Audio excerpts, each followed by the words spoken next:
Hello, hello, good evening, everyone. I hope you are doing great and you can hear me clearly. All right, welcome to our today's session. If you can hear me, please drop me a thumb up or maybe a comment to let me know that you can get me clearly. Thanks for the feedback. Yeah, that's awesome. All right, so welcome to our session today. Let us know where you are connecting from. Yeah, let us welcome you while we are giving the opportunity to other participants to join us. It's just 5 p.m. GMT. My name is Mimi Christian from the Project Management Institute, Sub-Saharan Africa region. And today I'm here with your instructor that is going to introduce himself shortly. But before that, I would like to know where you are connecting from, why we are waiting for others to join. We are currently 82 people on this platform. That's great attendance. So let us know. Hey, we have someone from Washington, the States. So it's not evening at your side. So good afternoon. Hello from Angola. Hello from Ghana, from Kigali, Rwanda, and Kenya, Nairobi, Pretoria, South Africa. Yeah, Pulumo, I hope we'll meet in September for the Global Summit Africa series happening in Cape Town. Hello from Cameroon, Nigeria, Namibia. Bonsoir de la Côte d'Ivoire, de Cotonou, du Benin. Hey, we have someone from Mogadishu, Somalia. That's awesome. It seems today is the meeting of Africa. Africa is learning today. That's awesome. Hello from Maseru. Where is Maseru located? In which country? Hello from Machakos from Kenya. Ha, that's awesome.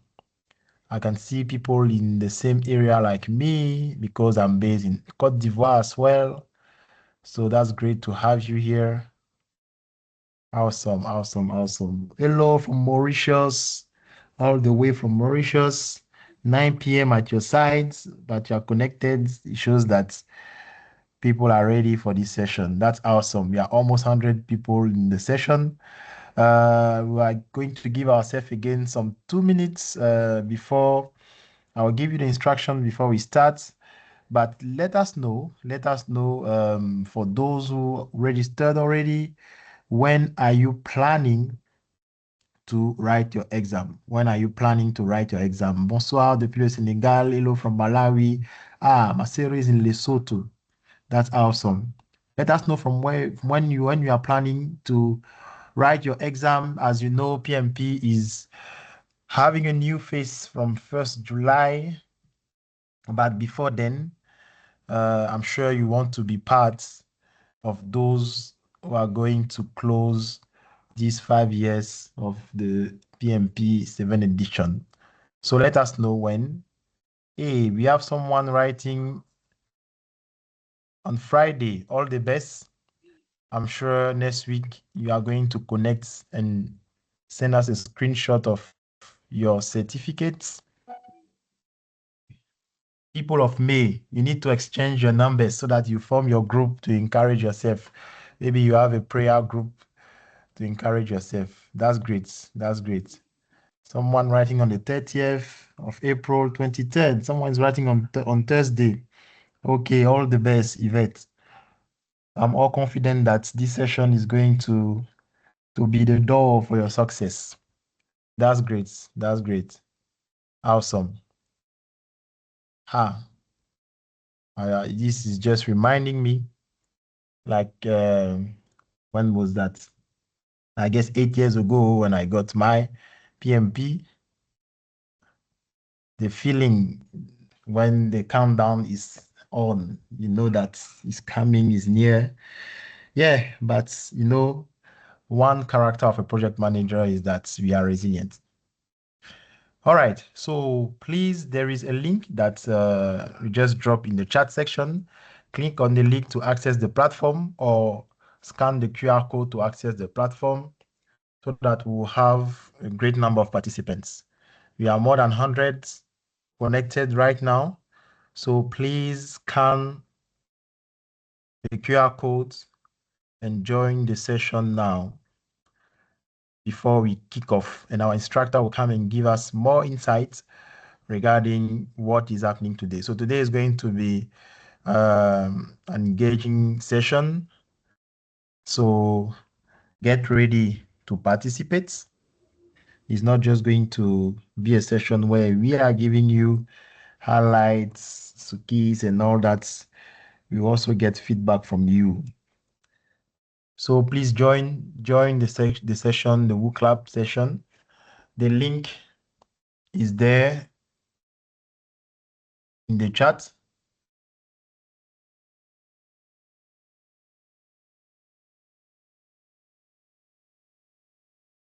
So please click on the link to join. Let me share it again. Yeah, so we are refreshing. It's increasing. Thanks for joining. Awesome, awesome, awesome. We want to make sure everyone is set. We are all prepared because once we kick off, we are gone for a special session today. So today we are going to talk about effective stakeholder collaboration, agile execution, and strategic communication in project management. And it's really key, even though it's a PMP revision session. I guess also as a practitioner, it's important for you to be focused, to also grab some hints to improve on your day-to-day activities. So without wasting much time, I would like to hand over to our instructor of the day in the name of Mr. Isidore, an expert in project management. And also, I want to say more about his expertise when it comes to the delivery of project management concepts, standards, and best practices. So, Isidore, the floor is yours. We are all ears. Thank you. Thank you very much, Mimi. Hello, everyone. Hello, Africa. Always a pleasure to connect for this kind of session, to share. Okay, share is the best way to multiply what we have. So thank you for joining. Isidore is my name. I'm joining from Cameroon, donc je parle français. Donc, si vous parlez français, n'hésitez pas. Pour ceux qui ont du mal avec l'anglais, it's Africa. Okay, Africa with the beauty of our diversity. I'm an engineer first, okay? I'm a project manager. I'm a project management passionate. So I lead the company called Expertise, which is an ATP Premier. So we have professional to earn their credential around the world. We offer all the PMI certification from PMP from core certification like PMP, CPM to specialized certification like PMI, CPM, or that. We have a home mentor, so we have different mentors around the world who can support you for your credentials. So thank you for joining. So today we will make a focus on 3 tasks. You know, PMP is a competency base, and we have all the competency on what we call the ECO exam content outline. Is it new for you? I invite you to go to pmi.com on the page for PMP and download this document. It's very important to keep this in mind, okay? So all the tools, resources, and other should be aligned with these 35 competencies, okay, that we can categorize in 3 domains, you know, people, process, and business environment. So today we make a focus on 3 tasks. I will share with you a document. We call it PMP Helper. We will use this document to make a focus on these 3 tasks that will help us to be aligned with what we want to talk to tonight or this evening about how to collaborate with stakeholders. That's very important. Like a project manager, we will see key tools and techniques, artifacts that can help us to collaborate with stakeholders throughout the project. Okay, so that's very important. And also we will talk about how to execute our project okay, in how to execute project with urgency, deliver business value, and how to manage communications. So the first task is focus on people. Is task number 9 or 9 and competency number 9, okay, that we have on the exam content outline. And the two other tasks is on the process. We talk about the first one on how to assess opportunities to deliver value incrementally, to examine the business value throughout the project, to support the team to subdivide project tasks and necessary to find the minimum viable product. And we make also a focus on how to manage communications. Okay, I will stop. I hope that you try to join WooClub. We will use WooClub for the questions. Okay, but before this interactive session focus on practice question, we share with you some key concepts, okay, to make it checking on your level, to highlight some key tools and technique that you need to master to be ready for your PMP. Okay, so use the link. I will stop sharing this screen to share another one so we can discuss on this concept. And after that, we get back to WooClub. Okay, just a minute to do that. So use the link to join WooClub, okay, to let us have an interactive session.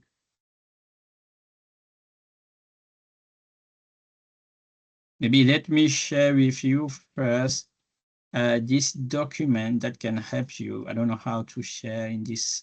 Okay, you can see it after.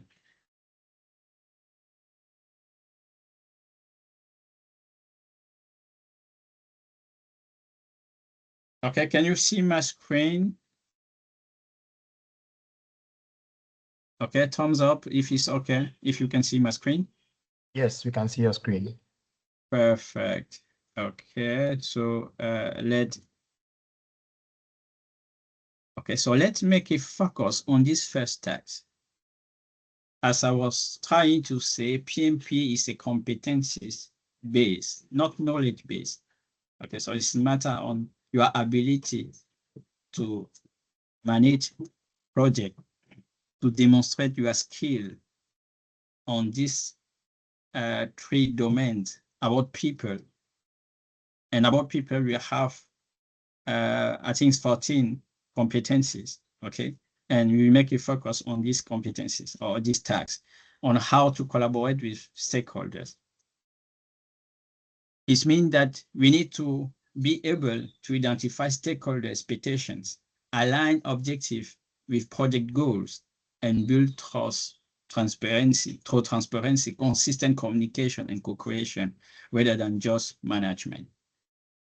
So some key words here is engagement needs, alignment, and trust, okay, which come from what we call enablers, which will present the practical aspect on how we demonstrate these competencies on the field. And there are key information or key tools that we need to know, like the stakeholder engagement level, you know, these 5 levels that can help you to understand the level of engagement of a stakeholder at a date, okay? And you can define what you desire to have. And this can help you to have the gap and to define a strategy on how you can work with this stakeholder and or to design your stakeholder engagement strategy. You know, we have these 5 in a way, how to engage this kind of stakeholder to inform, because at this stage or at this level is unaware of the project, okay? And you can have those who are resistant, aware of the project, but resistant to change. You need to work to involve them. And you have people who can be a stakeholder who can be neutral to consult, okay, because they are between the yes or no, to consult them, to keep their engagement. And you have people who can be supportive to support of change. You need to collaborate with them. And you can have the leading stakeholder, which is the best. And you need to empower them so they can be a really asset for your strategy of engagement. And here are practical collaboration scenarios for your PMP. You can have a scenario where you have a conflicting requirement.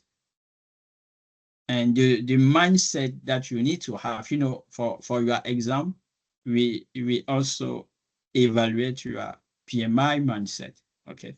The project management mindset is a state of mind. In the case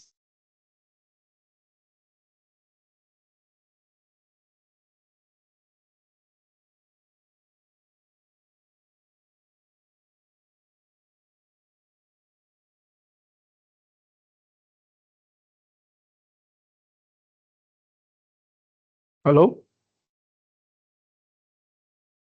Hello, is it off? I think we lost him. Yeah, we lost him. Yeah. All right, so you just hold on. I'm sure maybe it might be a network issue. He will come back shortly. Hello, we lost him. Yes. Is he still on the call? Is he still on the call? Yeah, it's coming back. I can see it's connected. I'm sure maybe it's a network connectivity issue. I'm trying to get him back.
hello, can you hear me now?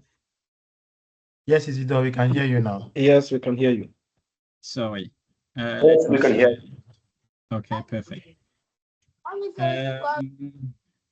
Okay, so the first thing, as I was trying to say, is to to understand the stakeholder engagement level and how to engage depending on the level of engagement, how to collaborate, okay?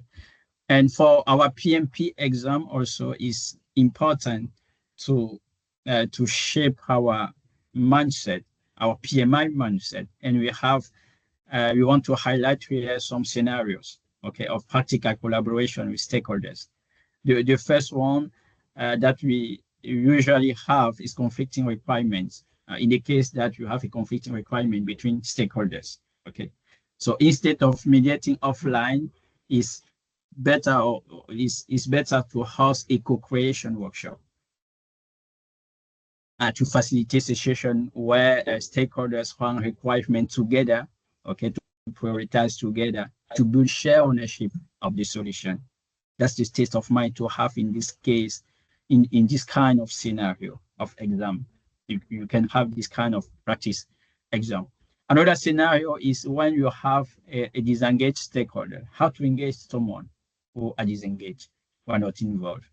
So the mindset to have is to shift from push or sending report to pull interactive dashboards, to schedule a one-on-one to understand, so an interview, to discuss, to understand what's in it for me, and align project benefit to their goals.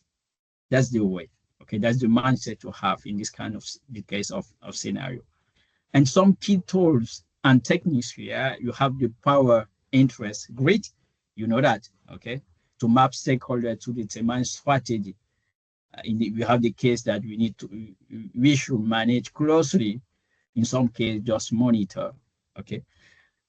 And we have also the salience model to classify by power, legitimacy, and urgency to prioritize attention. Sorry. So that's some key tools that can help you. You have other tools, okay, like the stakeholder engagement assessment matrix, okay, that you have, and you have some artifacts, the stakeholder registers, and for engagement plan, okay, the stakeholder engagement plan that you can also have some key artifacts that you need to know, okay, for your exam.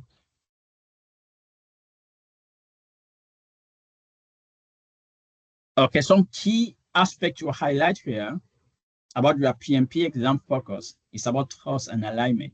Trust and alignment to create an environment where stakeholders feel safety, okay, confident, where they are trust, and also to work to help them to align their goals, or to help them to understand the vision, okay, to understand the why of the project, and to see how to align their goals to the why of the project, the objective of the project. So the exam favors answer that show empathy, active listening, and face-to-face collaboration over formal letters. Okay, don't try to hide to stay on the email. Okay, but go prefer face-to-face, prefer interactive communication method to engage people. And alignment to ensure project objective meet stakeholder needs, not just requirement. You know, at the end, I also invite you maybe to take time to take this powerful course from PMI about the more mindset. This course on the essential aspect of more mindset can help you to understand how to engage stakeholders.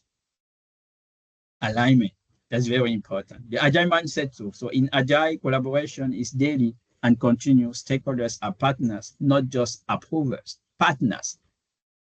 Okay, so don't try to design things alone with your team to have the engagement of the stakeholder after doing the execution.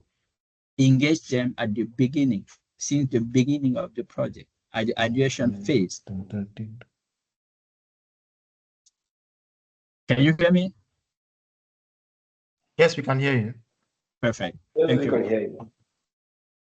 And key term, manage stakeholders engagement is executing the plan, monitor is checking if it works. These activities, we have to do it throughout the project. And it's a key factors for the success of the project. The success of the project depends on the smile of the stakeholder at the end of the project. And to have this smile on their face, you need to engage them since the beginning of the project. Does that make sense? I hope. So let's make a focus now on another task, two tasks on the process. okay, then that can help us to understand how to execute project with the urgency to deliver business value, okay, to focus on value, and how to manage communication. There's a link between communication and stakeholder engagement. We engage stakeholder through communication, okay. I will also use our helper, okay, we share this document with you, okay. So let's go down to this tax and we can discuss on some concept, okay. So we talk about the process. So these competencies that we make a focus is on the process, the second performance domain that we have in the eco, which represents 50% in the current eco. Okay, you know, we are in transition phase. So we make a focus on execute with urgency and how to manage communication. On this domain, we have 17 tasks.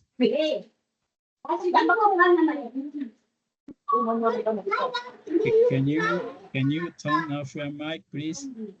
Or you want to say something? You can go on, Isidore. I've muted the person. Okay, perfect. Okay, so next focus is on how to execute with urgency.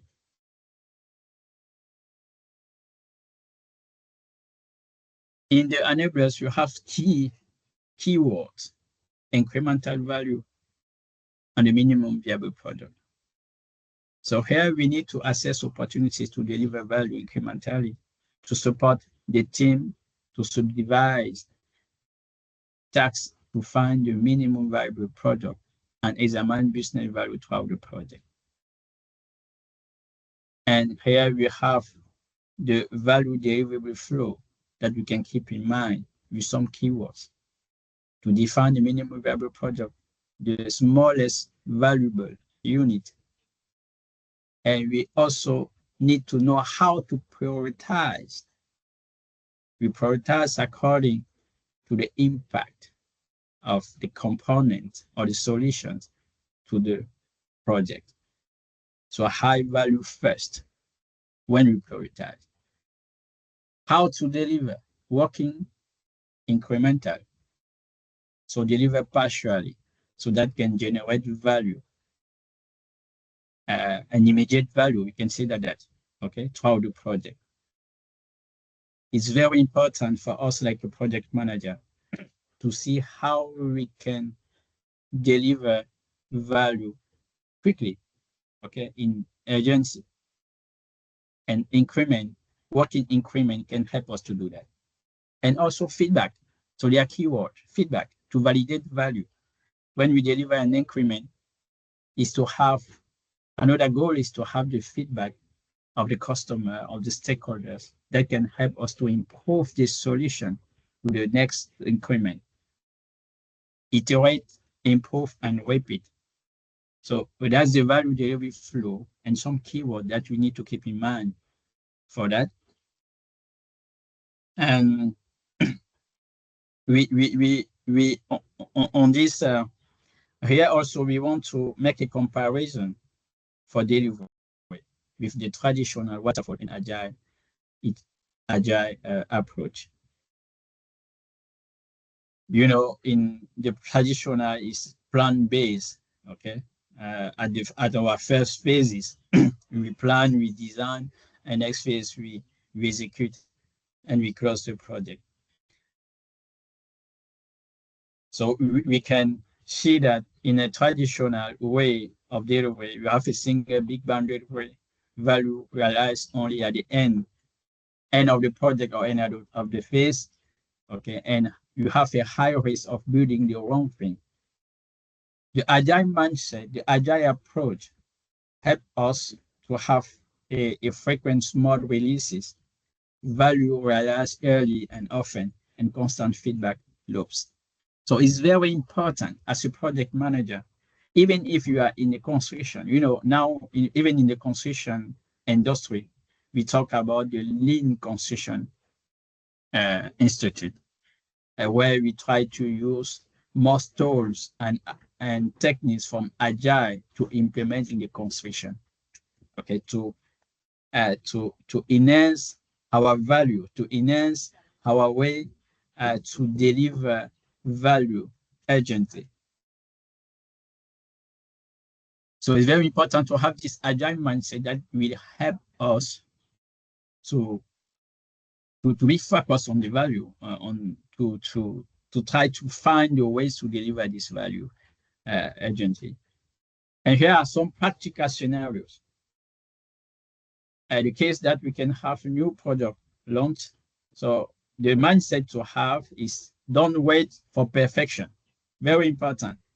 So launch an minimum viable product with core features to test market fit, then refine based on user data.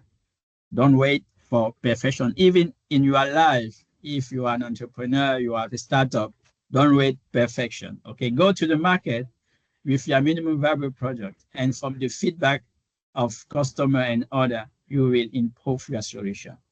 It's the same state of mind that we need to have as a project manager. Another scenario is scope creep risk. So use time boxing, so fixed iteration to force prioritization. So if it doesn't fit the sprint, it moves to the backlog. This mindset can help you also to reduce the risk of scope creep. Some exam focus for the PMP, key concept, the minimum viable product, the minimum marketable feature, okay, the Moscow, all the techniques for prioritization. Moscow is just one technique. Okay, there's a lot of techniques for prioritization that you need to know. Okay, and how to apply it. And tricky scenarios, stakeholder wants everything now, prioritized by business value. Market changing fast, so shift agile, adaptive life cycle. And to know more, you have some reference with your agile practice guide, okay, to master this this way of thinking on value focus first or value driven for project. Okay, we also make a focus just to take okay some key concept. After that, we move to the question, okay, with full clap to see and to assess your level by now. Another focus is on how to manage communications. Another competency that you need to master as a project manager. And remember, there's a link between stakeholder engagement and communication. Even with how to deliver value, you need also to manage communication in this case. We see you need to prioritize, for example, okay, to define the minimum viable product. So you need to co-create, collaborate in order to define the minimum product value. So communication is the key, is the center of the project management. Okay, it represents more than 90% of your job. As enablers, we should be able to analyze stakeholder communication requirements, to determine appropriate methods, channels, and frequency, ensure information is received and understood through feedback mechanisms. Keywords here is stakeholder need, method. Method should be aligned with stakeholders' requirements. Feedback, okay, if you are in the case of public project, for example, you need to align your method of communication with the requirement, regulation, okay? That's very important to keep in mind. And some key concept, the communication model that you need to know, okay? And also not only the model, communication model, you see it since the secondary schools, okay? But now as a project manager, you need to understand, to go deeper and to understand the barriers, the nodes that can influence your communication, the culture, your language, the distance, emotions, the jargon, and other, and to integrate it on your communication strategy, which should be aligned with the stakeholders' requirement. Okay, and you have also the channel matrix, where you have formal writing and informal writing. Formal writing where you have plans, contract, project, charter, and formal verbal where you have presentation, speeches, briefings, and informal. So, you have formal communication and informal, okay, writing or verbal. So you need to know in which case you can use which communication or other. Okay, some tools and techniques, which is important here, communication method, information radiators, for example. Okay, let's see some PMP exam focus key concept. Okay, some scenario. Stakeholder didn't get info, take communication plan. That's a kind of scenario. You have a stakeholder who is on the way of one information. What to do? To check a communication plan, for example. A virtual team or conflict.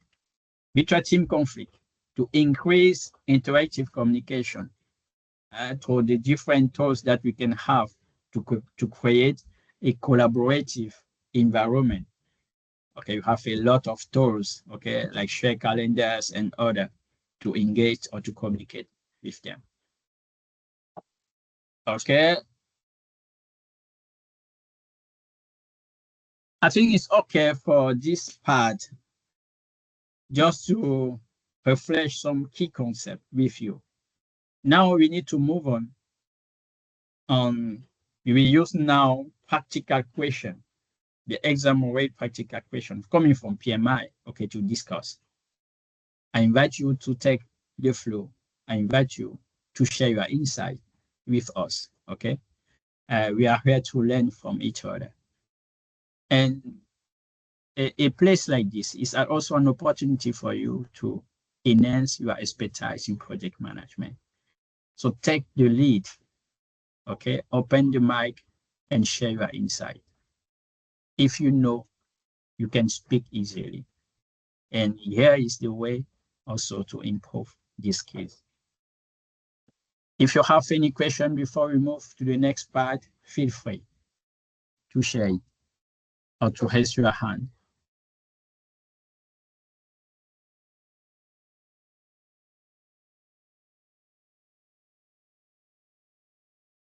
If not, I invite you to join WooClub.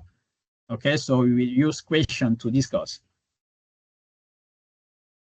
You can use the QR code to scan or the link in the chat.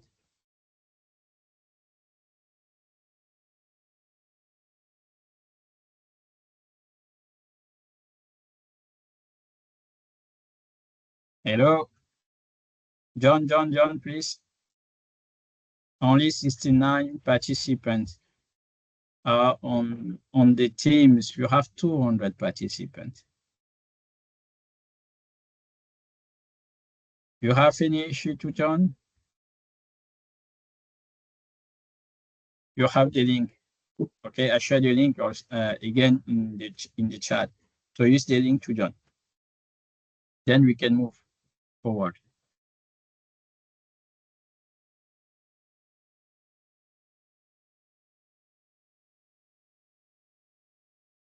John, we will start we give only. Please, I have my hands up. I have my hands up. Okay, tell me, doctor. Yes, please. My question is, what's the main difference between the salient model and then the grid, the Maslow matrix grid? What's the main difference? So if the question comes, how would you know that the answer should be salient model or it should be the matrix or grid? If you can give us 3 different questions like that so that we can identify how to relate them to each of them, or maybe all the things you just took us through, the engagement plan, the assessment metrics, all those ones, because sometimes I find it difficult to see the difference. All the questions I answer, I get them wrong in that area because the key difference is difficult for me to differentiate. Okay, let me try to be sure that I get your question. You want to know the difference between the matrix, the stakeholder matrix grid and the stakeholder engagement assessment matrix? Yes, yes. Engagement, assessment, Matrix, yes. okay. From the name of the tools, the second one help you to assess the level of engagement of stakeholder. The second one. These tools will help you to define the gap between the current level of stakeholder engagement level, the current. So if you have a stakeholder X, for example, this tool will help you to understand his current level, current engagement level, okay? And the desired engagement level. And you can have the gap between this gap. The next question is how to collaborate with this stakeholder to reduce this gap, the current level to the desired level. Maybe so a stakeholder from the level, maybe at the current level, he's unaware of the project. He's at the level of unaware stakeholder. You want him to be a supportive stakeholder. That's the desired level. Okay. So you use this tool to assess the level of engagement of your stakeholders. Does that make sense? Yes, it makes sense. But when the question is asked, that is where my problem is. The questions are so similar that it's difficult for you to state the correct answer when they bring you both the assessment and engagement. Okay, so that's the stakeholder assessment matrix. That's the how can I say it? The goals of these tools is to assess the level of engagement. Okay. Now you have the matrix grid. The matrix grid is like a map. This map will help you to represent the stakeholder according to their level of influence, their level of interest. And this can help you to design your way to engage them, your strategy to engage them. Because when you have a stakeholder, we have a high power, high interest, high influence. You will not collaborate with him in the same way for a stakeholder who have a low power, low interest. So the matrix grid, the stakeholder matrix grid, which can be bidimensional or three-dimensional, okay, help you to define or to design the best strategy to engage each stakeholder. Does that make sense? Yes, yes. Okay. Yes. So you will use the matrix grid for a map, okay, to map your stakeholder according to their level of influence, level of interest, okay, level of power. Okay. And according to this level, you will design or define your way to engage them. Okay. Okay. Yes. Thank you. Thank you too. Okay, guys, please let John look up so we can move forward. Okay, I think we can start. Okay, ready?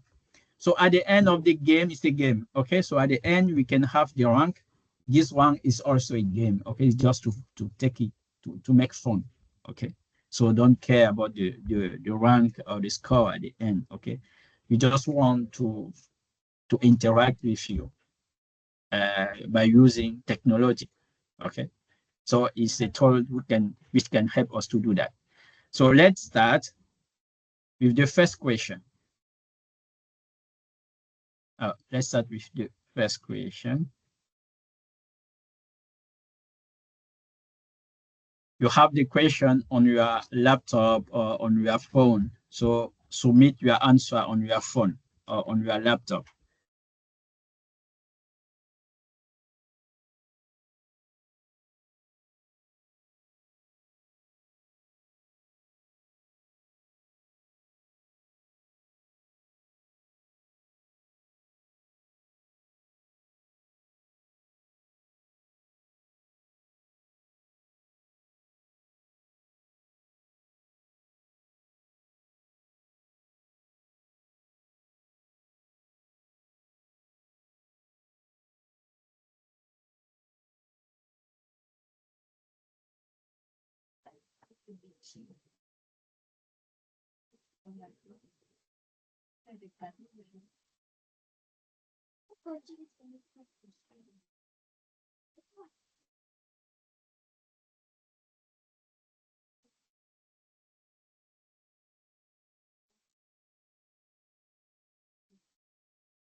Tick, tick, tick, tick.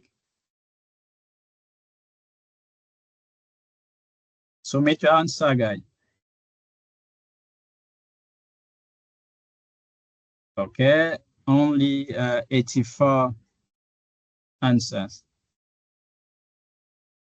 So now let's discuss. So I will invite you to turn on your mic and to share with us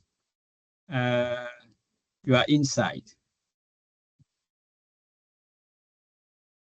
So feel free, raise your hand, turn on your mic, and share with us your insight.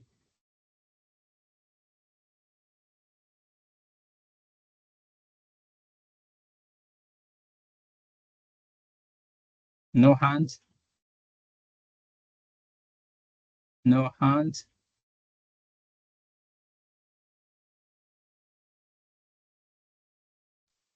Hello? Okay. Sibangu, please tell us.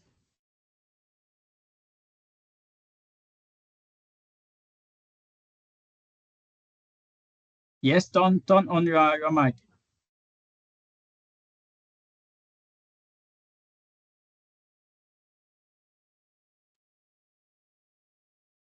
Yes, Subangu, please open your mic and tell what you share with us your insight. It seems like he has an issue. Someone else? Can I speak? Yes, Yes, of course. I didn't take enough time to respond because I'm watching, following the meeting in the car. But in principle, for this kind of situation, the two choices, I'll go for the first one is have a meeting with the test department manager to discuss mutual expectation. This one is approaching this manager to make him understand what is the benefits that they can bring to the department itself and the project at the same time. And then maybe we can just present a data-driven cost-benefit evidence of the test automation to this department manager. That's the second, to give us his resources because he has some benefits on that. This is my view. Mm. Thank you. Thank you. What else? So for you is option 1 and option 3. 3. Okay, perfect. Another insight?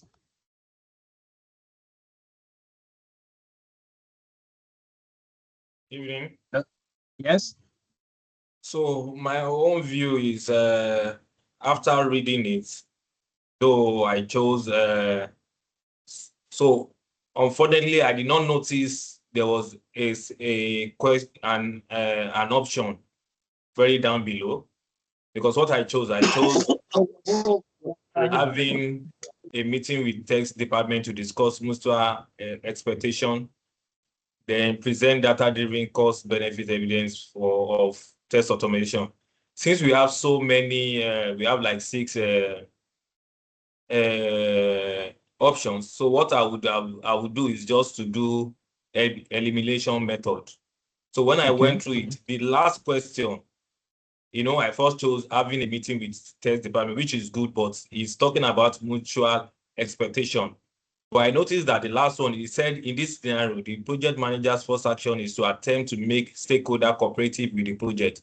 One way of doing this is presenting the data that support the business decision. And so what this says is that irrespective of what the team might look at, business decision, objective, and vision supersede most of what the intent might be. So by the time we are able to show them that that's the reason we want to do this process, why we want to automate this process, it will be clear and the stakeholders too will have more understanding. So for me, that last business decision, so a data to support the business decision is a good option to choose. Thank you. Okay, perfect. So for you is A and use 1 and 3, right? It is 3 and 6. Okay. So it seems like there's a mistake from us. I Okay. apologize for that. Okay. Okay. I think I will need 1 minute to correct something. Sorry Okay. for that. Okay. Yeah. But the right answer is 1 and 3. Okay. Okay. Okay. I'm Yeah. totally aligned with what our first friend shared with us.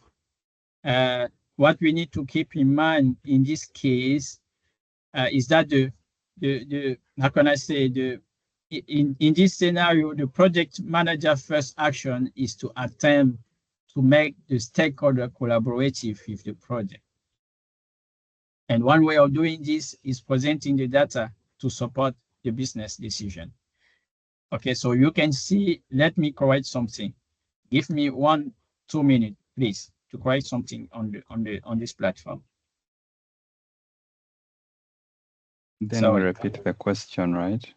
Yes, sorry. Okay.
Okay, sorry, let's move, please. Can you hear me?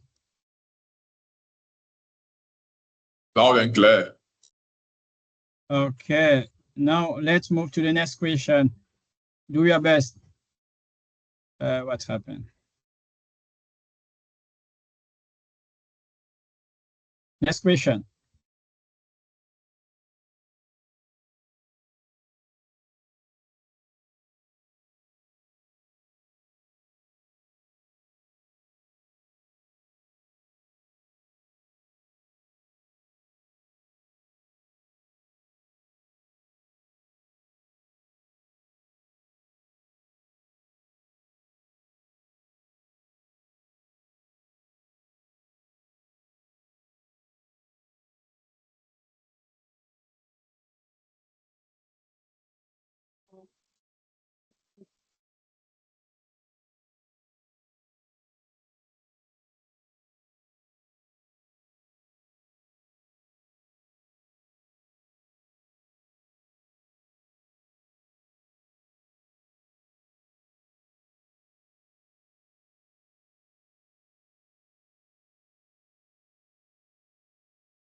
Okay. We want to share his insight. Hello, feel free to open your mic and share your insight, please.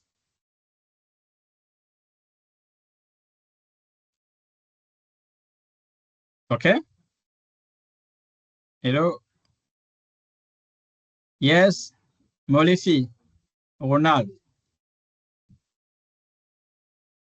Yes, thank you very much. In this instance, I believe I would go with option number 4.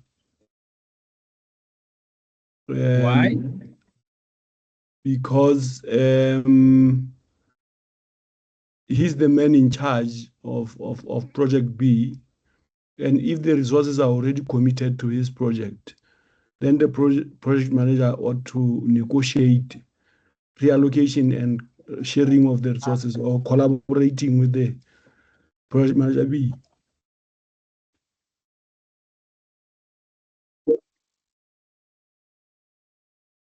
Okay. Thank you. What else? Yeah, we have 76% who choose this option. Another insight. Thank you, Ronald. Hi. Yes. Hi, my name is Betty. I also went with the 4th option. And my reasons were, first, there's already, we're told that there's high impact on schedule and budget. So there's no room for increasing the funding of the budget. So I thought the best option would be to go to discuss with the project manager of the Team B project manager in order to negotiate either reallocation or sharing of their required resources. So I thought that would be the best option. You are right. It's the best option. Those who choose another option, can you share with us your insight?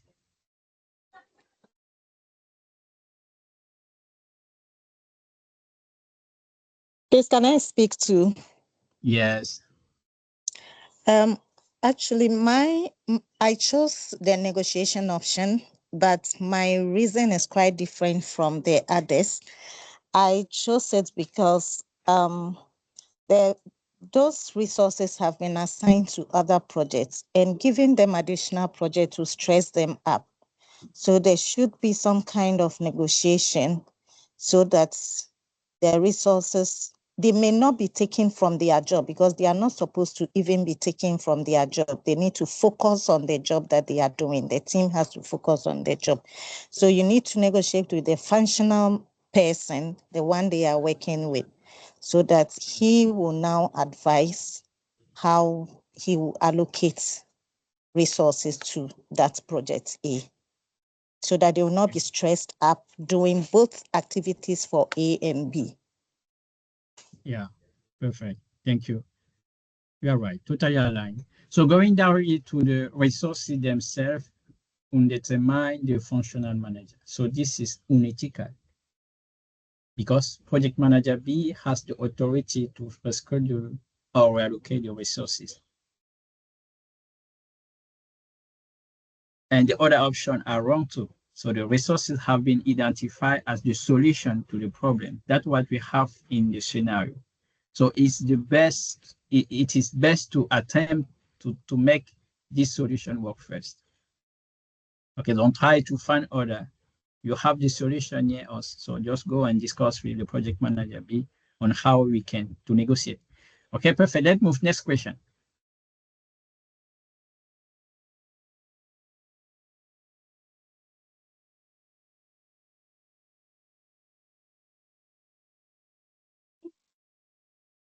Okay.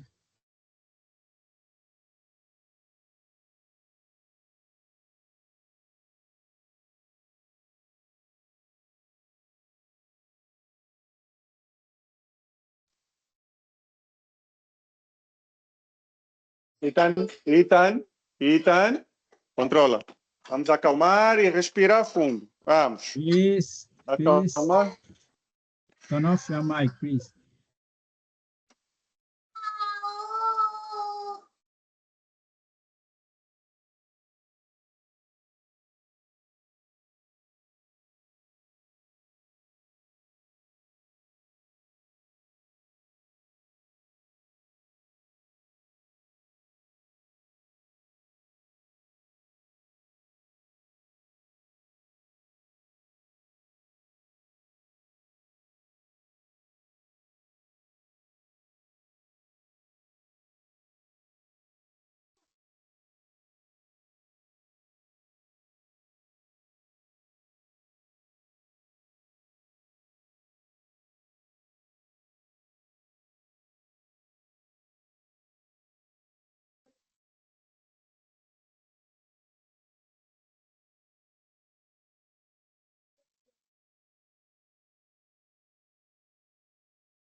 Okay, let's see. Okay, 70% choose option 3. Let's share your insight, guys, please.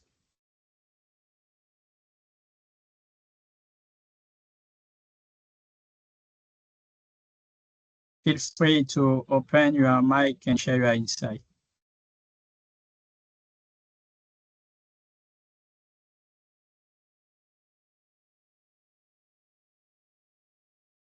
Hello. Yes. Hello. Okay. Yes, Jose. Antonio. Yes. Basically, to avoid this kind of situation is what actually introduced us today is a stakeholder engagement. Stakeholders need to be involved during the iterations and the retrospective to evaluate any driven test that is done in the product. So should have engaged more the stakeholder during the test to ensure that the results obtained satisfy the expectations. Okay. So for you, the correct answer is option? For me, right answer is option 3. Option 3. Yes. What are the keywords in the text that help you to choose this answer? Two main or three main keywords. The first is the customer, which is one of the main stakeholders. The second, this is an agile project, means that we have interactions that are retrospective, where we can have chance to bring in the stakeholders to check the product and recommend any changes. So we are ready for changes. And the third one is that we have the team that is engaged directly with the stakeholder throughout the project. Perfect. Totally aligned. Thank you, Jose. Another insight? Thank you. Another insight? All right, good evening. Good evening. Yeah, so for me, I chose option 3 also. And from what I've learned, for one to be able to deliver an agile project successfully, there should be demo sessions, especially when looking at the question, it's specifically about the customer. So to conduct demo sessions, show them what has been done for each of the iterations, for the iteration circles of the agile projects, so that they can affirm and they can actually see what has been developed, and then they can ascertain that, okay, this is good, this is exactly what I wanted, or no, I want changes here and there. And then by the time the deliverables are being done that way, using demo sessions, there will be alignment all the way until the end of the project. So that's why I chose option 3. Perfect. Thank you. Thank you very much. Another insight? Okay. If not, I want to share mine. Evening, okay, everyone. Yes, tell us. Okay, I also chose option 3. My main reason was because Agile projects are used to deliver value or minimum viable product. So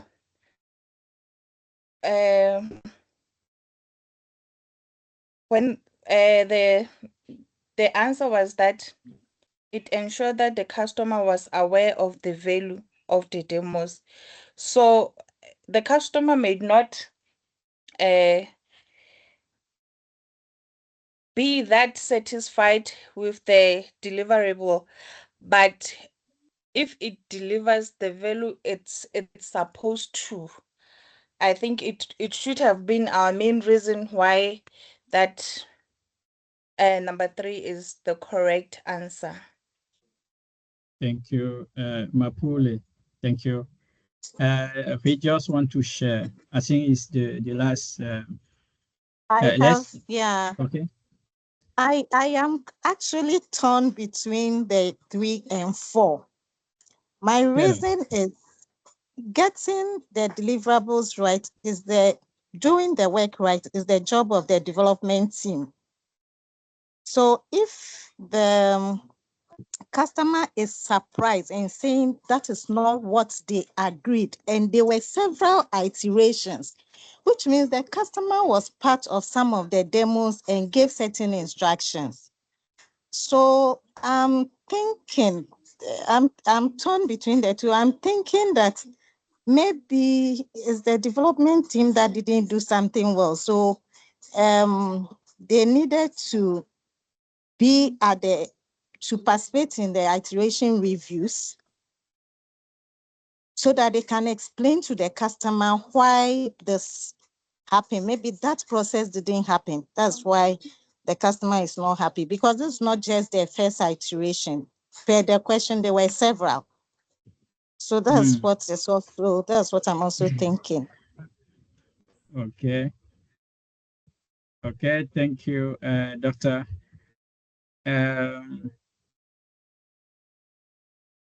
Here's what I want to share with you. The right answer is 3. Okay, and I can understand that it you can have a confusion there. We have in the test some key information. Okay. A customer is not satisfied with delivery product.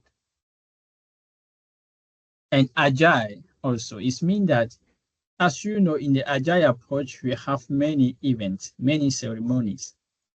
Okay, and we have the review, which help us to check the level of satisfaction, to check or to make a demo also, and to receive the feedback from the stakeholder. And the different option that we have, the option 3 is better aligned, okay, with the objective of the review. So as the customer was not engaged enough in your project, the iteration review is the best mechanism for the team to demonstrate the product and for the customer to give feedback. So it means that in this case, it's not, how can I say, the review, because listen, the project manager is surprised because the Agile development team delivered the project several iterations early. It means that the way that they could do before was to really engage the customer during the review, to receive his feedback. Okay, so the review should be used to receive the feedback for the customer. It means that during the review, they didn't receive this kind of feedback from the customer. So option C, option 3 is aligned to ensure that the customer was aware of the value of demo and the approval process for the deliverable. Okay, so to help the customer to understand the objective of the review of the demo.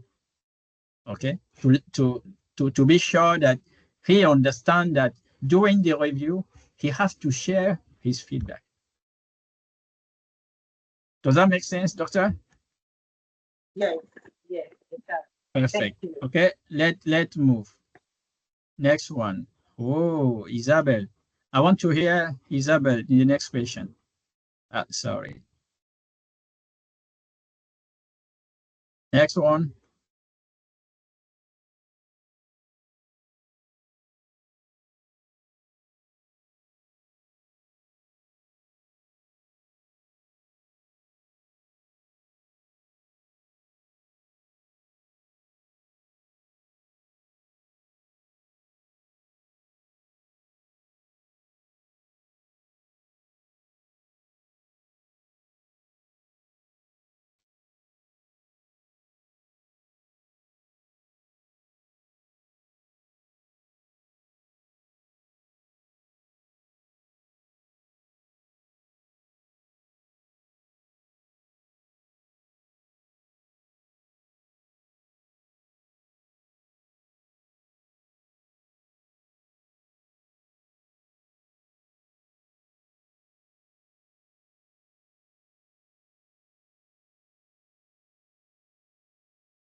Okay.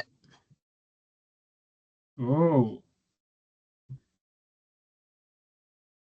I want to hear from you guys. Come and share your insight here.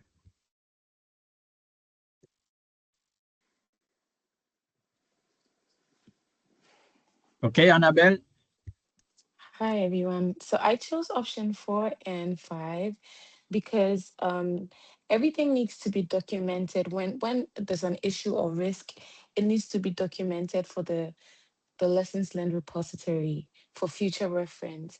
And also you have to ensure that the value that you're delivering must meet the project objectives, and everything needs to be reviewed as well. So that was my rationale when I was answering the questions. Thank you. Thank you. Another insight? Hi, I'm Isabel. Okay, Isabel. So I chose question answer 2 and 5.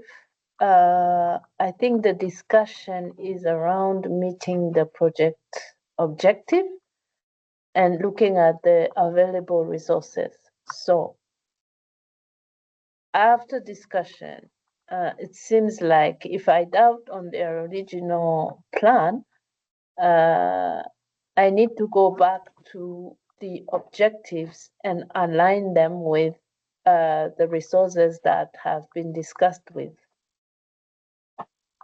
and reevaluate, because we are still in the planning stage, and then there's still room to review planned activities and allocate the necessary resources based on discussion. Okay. So you choose 2 and 5. Yeah. Right? Yes. Okay. Another insight? Thank you, Isabel. Okay. I chose 3 and 5 because we are still at the planning stage. So on reevaluation of the planned activities and recalculation of needs, once I identify that indeed I am short of resources, the next action will be to negotiate for more resources. Okay. Thank you. Another one? Yes, Jules. I think after Jules, we discuss. Okay, I can share with you my insight too. Yes, Jules. Thank you. Good evening. I think for me, it's about the alignment of resource versus objectives. The discussion of the concerns of the stakeholder was about the alignment, so that to ensure that everything is aligned and we cope with objective at the end, they need to go back through the whole objective and ensure everything will be okay to attain the in terms of resource to attain the objective they have set up. That's why I chose 2 and 5. Thanks. 2 and 5. Okay. Yes, 2 and 5. Okay. Yes, how are you? Okay, so let's listen with is Ezekiel or Gina? Yes, so Oh, for me, you have many hands. I think we need to. Okay, let's move. Let's move. okay. Yeah, so I was saying, for me, I see this as this key stakeholder is raising a risk of available resources or resources not being adequate. And the first thing we need to do is we need to update, or we need to document the risk that would have been raised by any project team member. That's why I chose 4 first, to ensure that it's documented, as well as the reevaluation of what is the potential impact of what can happen when that risk materialize, or risk response, or risk action, or something like that. That's why I chose 4 and 5. Perfect. I like your insight. Thank you for sharing. Okay. I think we can take one hand. Okay, I see behind. Oh, let's give the hand to a woman, please. Yvonne? Hi, and thank you so much for the opportunity. So I would pick options 2 and option 5. This is because I'm picking option 2 because it's important, as it ensures that you are looking at what really matters. That is the project objectives. and also explores alternative approaches. Then option B, I would go for it because it ensures that once all the concerns are validated, there is an adjustment to the original plan that was there before. Thank you. Okay, thank you. If you can allow me, I will share with you the correct answer and share with you my insight also. Okay.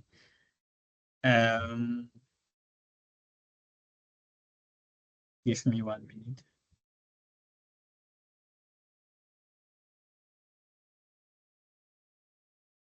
Give me 1 minute. Okay, perfect. Good. Okay.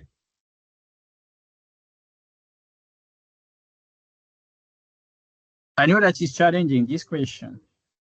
Okay. But you have some keywords in the text that can help us to choose. We align with the option 5.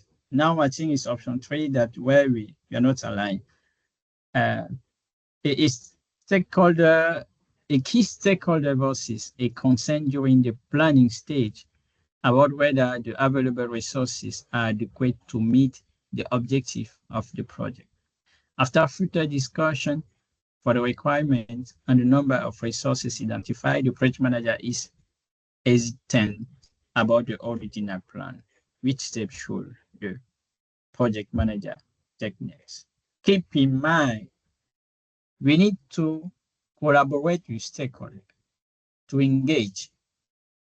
And we have many scenarios where, or many kind of challenges that we have in a project. When we are not aligned with priorities, when we make estimations, when we define objectives, that are the case where we need to negotiate, to collaborate, to engage, to co-create. Okay. So in this case, the stakeholder consent should be, how can I say it? Should be researched before any action is taken, but together to co-create. So once the project manager has determined the correct number and type of resources of the project, then they should use negotiation skills to achieve the proper support for the work of the project and its outcome. So the right answer, the better answer here is to engage in negotiation for more resources. Next is to reevaluate. We are aligned with the option 5. Okay, does that make sense?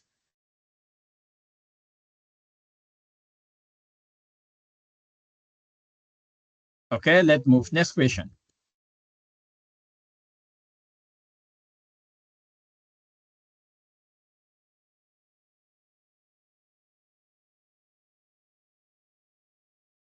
What's it? Okay. Next question.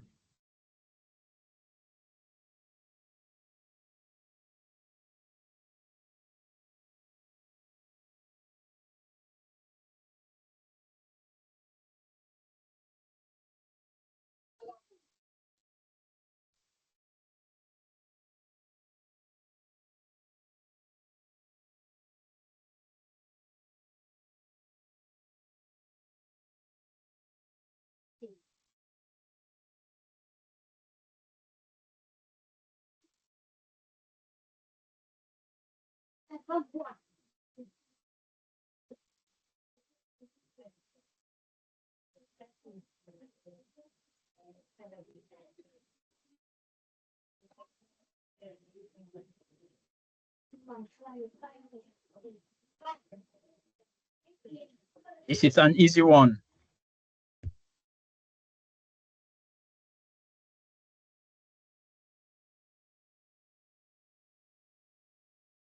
I hope that here we can have 100%.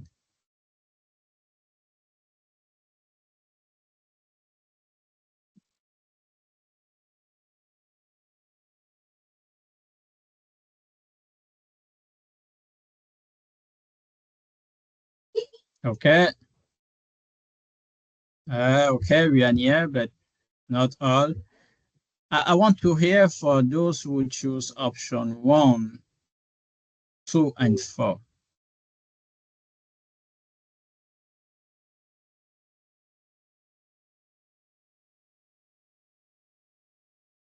Or for those who choose also option 3. Okay. Please, can you share your insight? This question is an easy one. Okay. Can we share insight? I see the hand from Annabelle. Is it a new hand? Okay, Annabelle. I didn't raise my hand, but I think, as you said, it's an easy question, and the right answer I chose was to act according to the agreed upon commitments in the procurement management plan and the signed agreement or contract. Okay, so if you The align logic, that is perfect. yeah. Thank you. Thank you. So if you align that is an easy one, we can move on, right? You know, even an inexperienced project manager Let's move on. understand the terms, okay? That terms and conditions should be agreed before engaging a contractor to actually do project work. So in this case, we need just to review the contract, okay? And to decide according to the contract. Okay, let's move. So option 3 is the right answer, okay? Option 3, right answer, correct answer. Move on, let's move forward.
Okay, this one too is an easy one.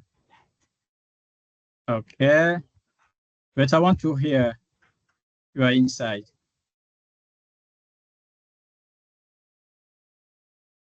Francis Owuzu, can you share something?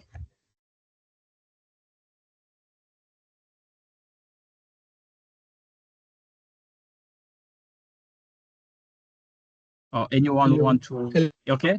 Hello, can you hear me? Perfectly. Yes. So, and with changes in project management, you first would have to understand the reason for the change. Then the next is to evaluate the impact. So once we are changing from 16 months to 9 months, we need to evaluate the impact to know the changes before we can proceed. First, we understand the change. Second, we evaluate.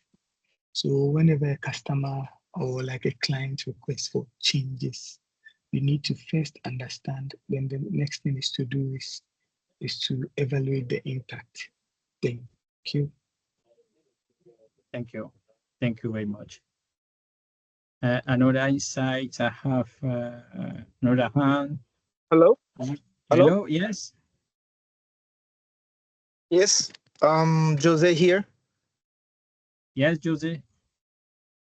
Yeah, so looking at the question, we cannot implement a change without doing a proper evaluation. right? So we first need to review the situation, and PMP mindset tells us that we need to evaluate first the change and the impact of the change before taking any further decisions. So I would go with one for that reason. Perfect, perfect. I think we align. We align with Jose and Owusu. Okay, so let's move on. It's an easy one. The correct answer is number one.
Okay, let's see.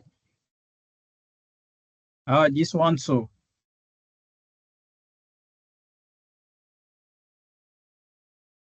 Can we share our insight here?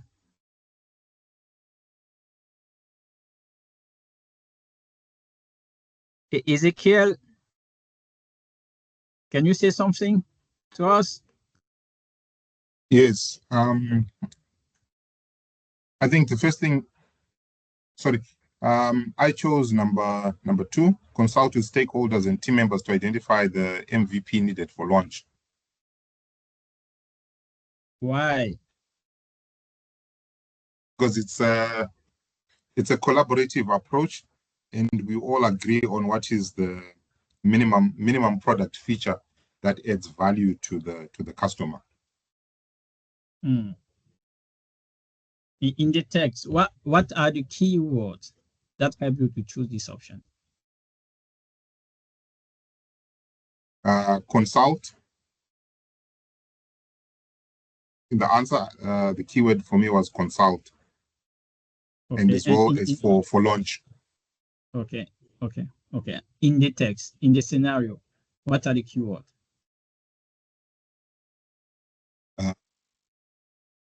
Business value. Okay, perfect. Delivers business value within the required timelines. Okay, thank you. Thank you, Ezekiel. Another insight. Okay, Betty. Okay, hello everyone. I went with option 2, and that's because from the question, the concern was from the stakeholders. Their worry was that that the current release plan will not meet urgent business values. And I remember while going through the revision, you talked about the minimum valuable product.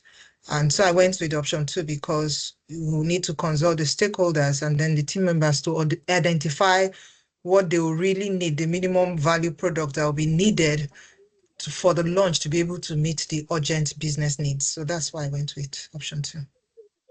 Thank you very much. Thank you, Betty. Mohamed?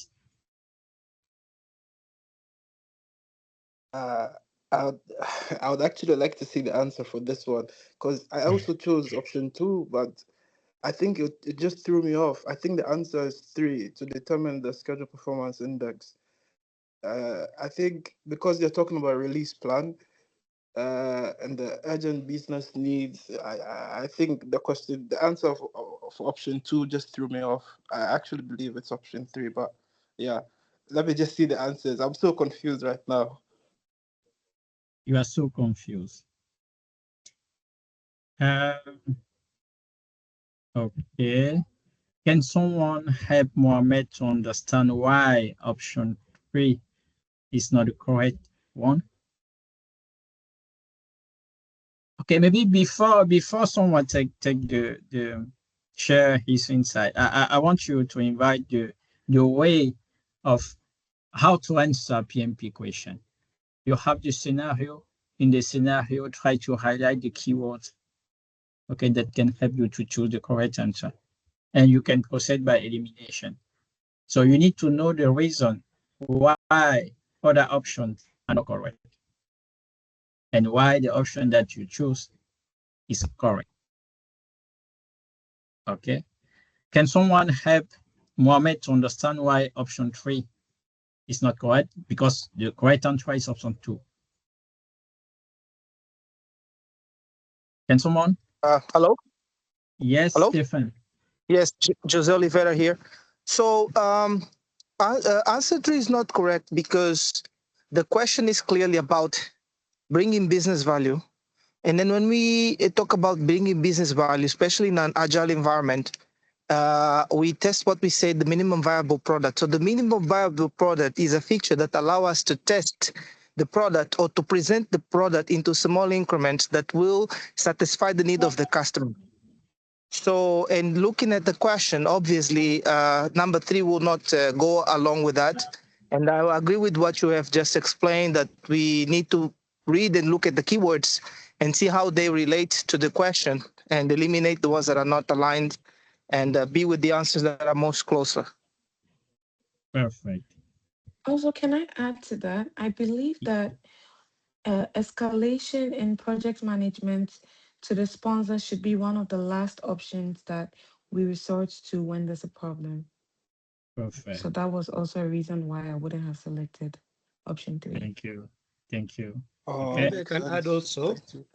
Okay, Sylvester. Is it Sylvester? Brahani. Behani, okay. Okay, At Behani. option 3, the question is an agile question because it talks of release plan, but option 3 SPI is predictive, so to not apply in an agile project. Yeah. Okay. Okay. This also can help you. But pay attention. Okay. Pay attention. You can use end value management even in the agile approach.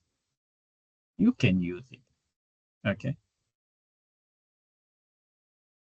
And you know that schedule performance index is an indicator or is it's an indicator from the end value management. Okay. But it's important to understand the objective of the schedule performance index. Okay. Is it aligned with what we are trying to solve? No. So I invite you to go to know more about the schedule performance index. That will help you to understand why it's not the best option in this case. Okay. Thank you. I'll do that. Thank you. Let's move next question. Let's try to do more question tonight. Oh, we're taking the lead. Okay, Isabel. Next question.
Oh, is everybody here?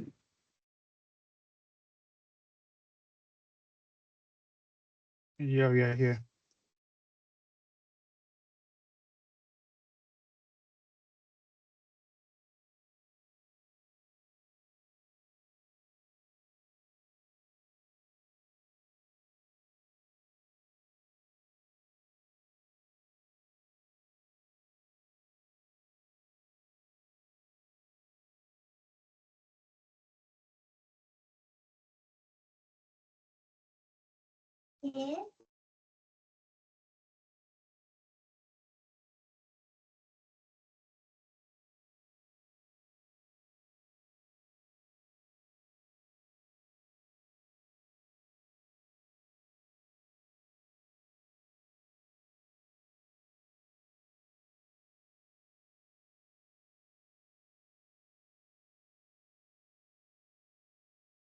Hello, can someone share his insight, please?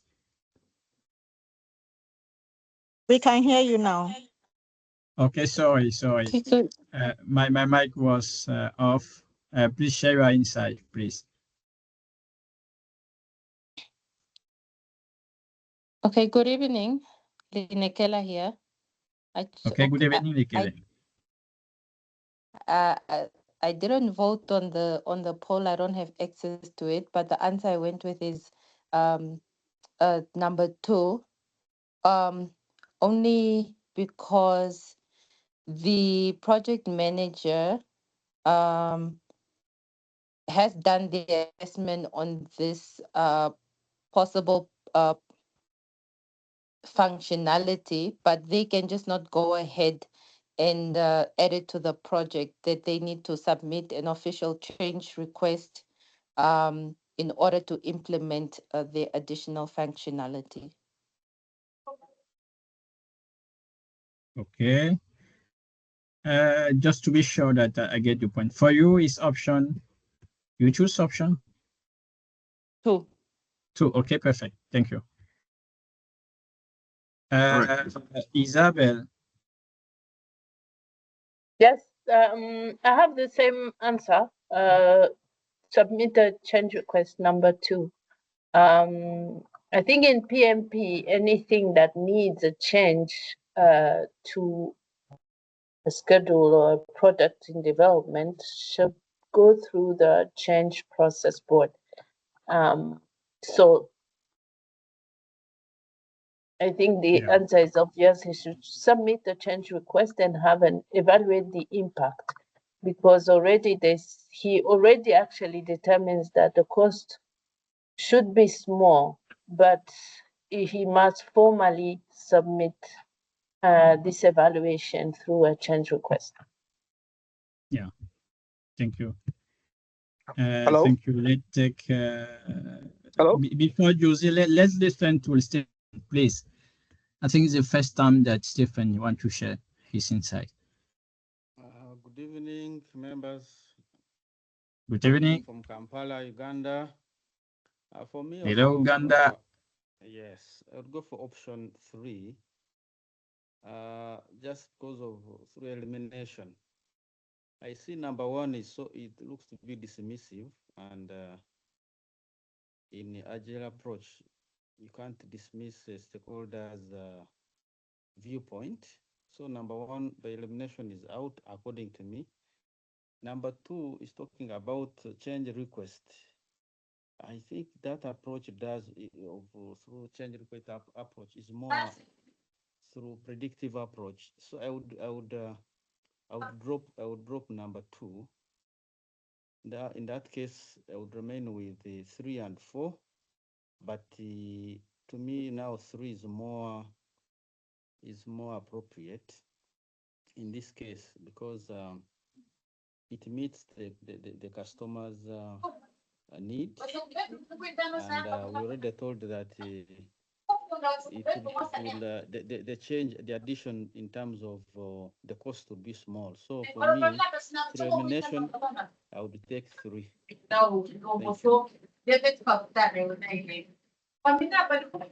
Okay, thank you, Stephen. Who want to challenge Stephen? Hello? Hello? Oui, Antonio. Please, let's listen to Antonio. I chose option 1 for one reason. Is the stakeholder is coming with a new functionality. It's not something that was in the scope, and it is requesting a change on the functionality, but it's a new functionality. And we are already in the execution phase. So if it's something new, which is completely out of the initial scope, the project manager, although acknowledges that is profitable and is gonna give improve the product, but we cannot add it in the activity because was not in the initial scope. Is what I think is the reason I chose option 1. Okay. Thank you, Antonio, for sharing. I think we have a lot of hand raised. Let's take Salami. Okay, Salami. Okay, thank you very much, sir. Calling from Nigeria. Now, I chose option 2, and the reason is not far-fetched. The product, when you talk about product development, and we are looking at product backlog, we should be looking at agile approach. But from the question is waterfall. And I think like the first 2 speakers have spoken, it has to go through a change control board, and that will require the project manager to submit a change request in which they will have to sit and then approve before they can proceed to effect the new functionality, since the project is already in the execution phase. That is my opinion. Yeah. Thank you. Thank you. I think we will let Ayanda, after that I will share with you the correct answer and why is the correct answer. Ayanda? Thank you very Is much. it, South Africa? I am also from South Africa. Okay. Thank you very much. So my take is that you cannot, I don't want to take too long because the others have already made the points, but I'm going to summarize why not the others. You do not reject something purely on the basis that it is out of scope when there is an added benefit that comes with it. You weigh the weight of the benefit versus the impact of the change on the constraints of the projects. And then what you then do, in principle, any change that comes that is out of scope, even when it is beneficial, you do not make a change in a project outside of the project processes. So therefore, the only option that you really have, in my opinion here, would be then to submit a change request, which will then be considered in the next change meeting or formal project meeting that will then have the right stakeholders to review the scope. Thank you. Perfect. Thank you. Thank you very much, Ayanda. Totally aligned with your explanation. We have a keyword in the text that will help us to understand that we are in the case, we are in the predictive approach. This request is made during the execution stage of the project. We are in the predictive approach. Okay. And if we align that we are in the predictive approach, if the customer asks the project manager to make a change, regardless of how small or little impact, the change needs to go through the perform integrated change control. So the first step will be to submit a change request and then analyze the impact. So the correct answer is option 2. Does that make sense? Let's move we see the rank after. Next question.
Okay.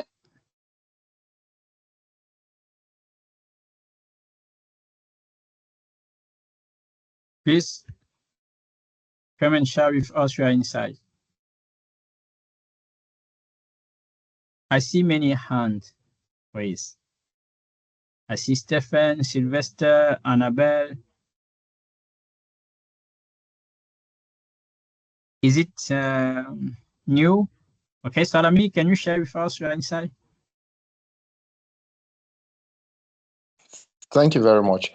I chose option 4 because the major bone of contention is rework, and so many things could cause rework.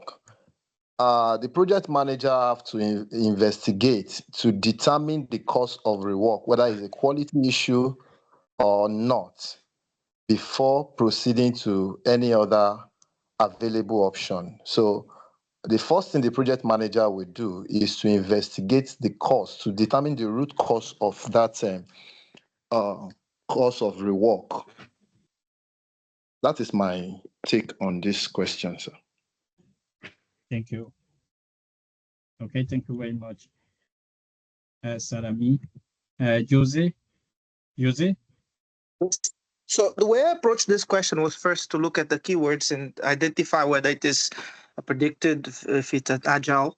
So from the wording, we see daily stand-up meetings. So we can look at it and see that it's an agile project.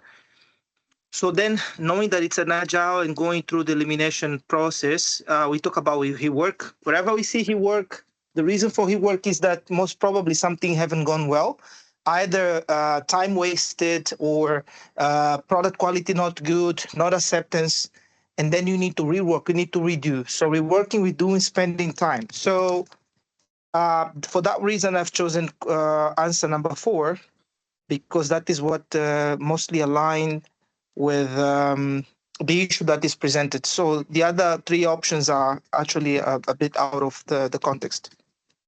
Thank you. Perfect. Thank you. Thank you, too. I think we can move. Okay, so the correct answer is option 4. As you say. Hello. Yes? Please, I have a question with a question. Daily stand-up, is it a right place to be to talk about rework? Was your question referring to retrospective or daily stand-up?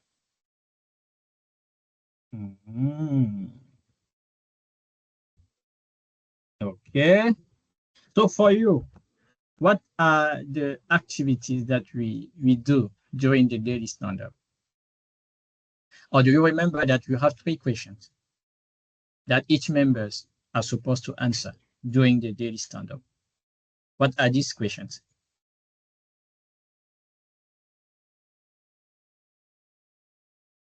Francis? What the first one is what you did yesterday. what Okay. you will be doing today, and what are the impediments in your way. Perfect. So these 3 questions. The last question is to be aware, okay, to help the team highlight issues, impediment. Okay, I agree with you. It's not the place to manage or to have a response to the issue, but it's the way to highlight issues, impediment. And the next step is to try to manage these issues. So in this case, we have an issue which is highlighted by a team member. So the next is to analyze, try to identify the root cause. Okay. Does that make sense? Yeah, sounds good. Sounds good. Okay. We are not telling that the root cause analysis should be do during the daily stand-up, but it's the next thing to do. Okay. Okay, perfect. If you align. So let's move. Next question.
Hello.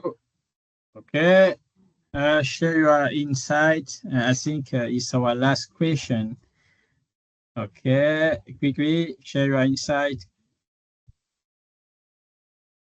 Yes, Jose.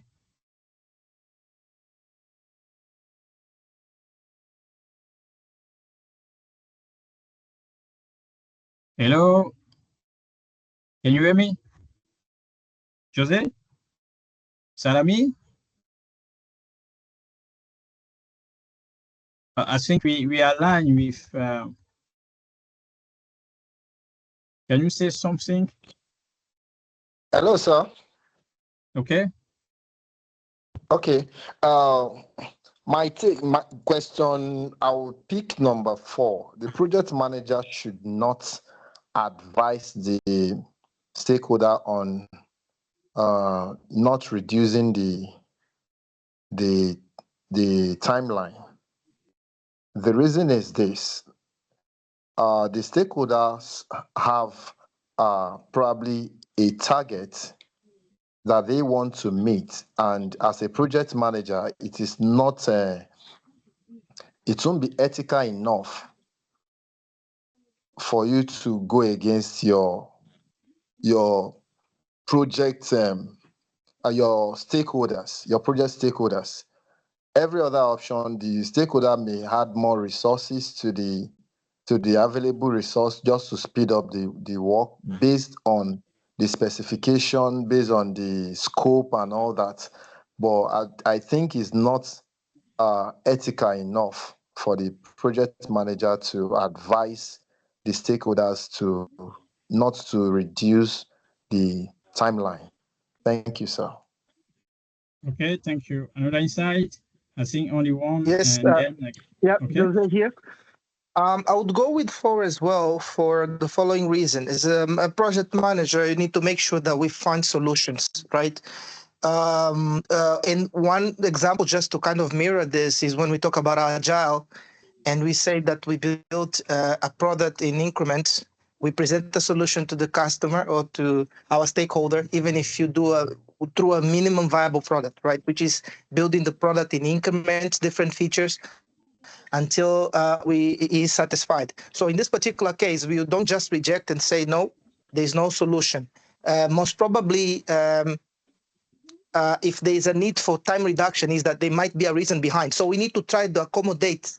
It's like accommodating a change due to the dynamics of the project, right? So we should receive that and find ways to accommodate and to support the stakeholder. So that for that reason, I would say we shouldn't consider taking that up. Number 4. Okay. The correct answer is 3. Why?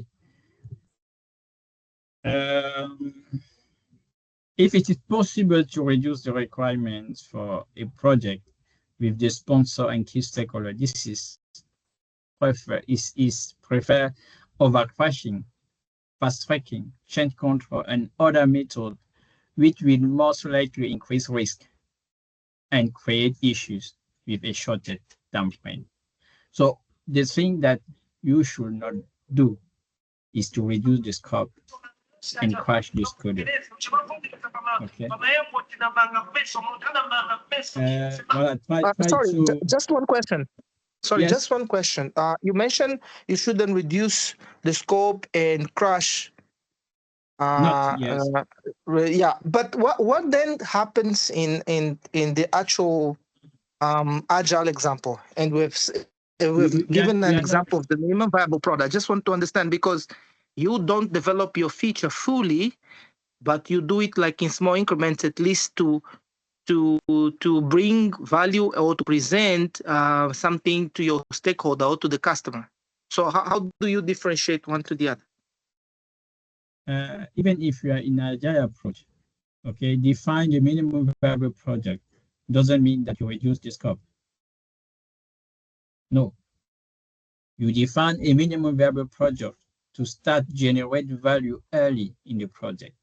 Then you will add increment. Okay. So when you release the minimum viable project, it's not the end of the project. Right. Yes. Okay.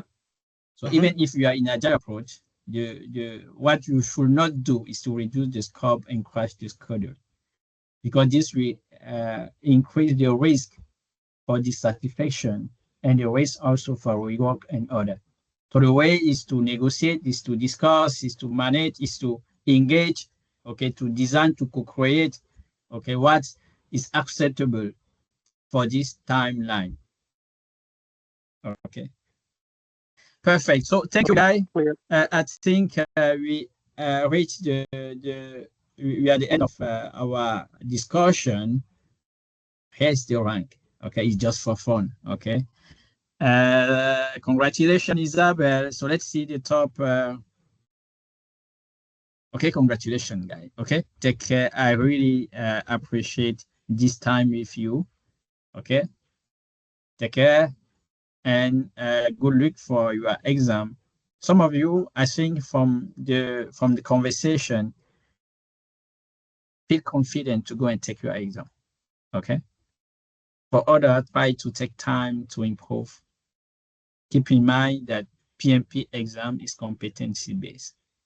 Thank you and take care.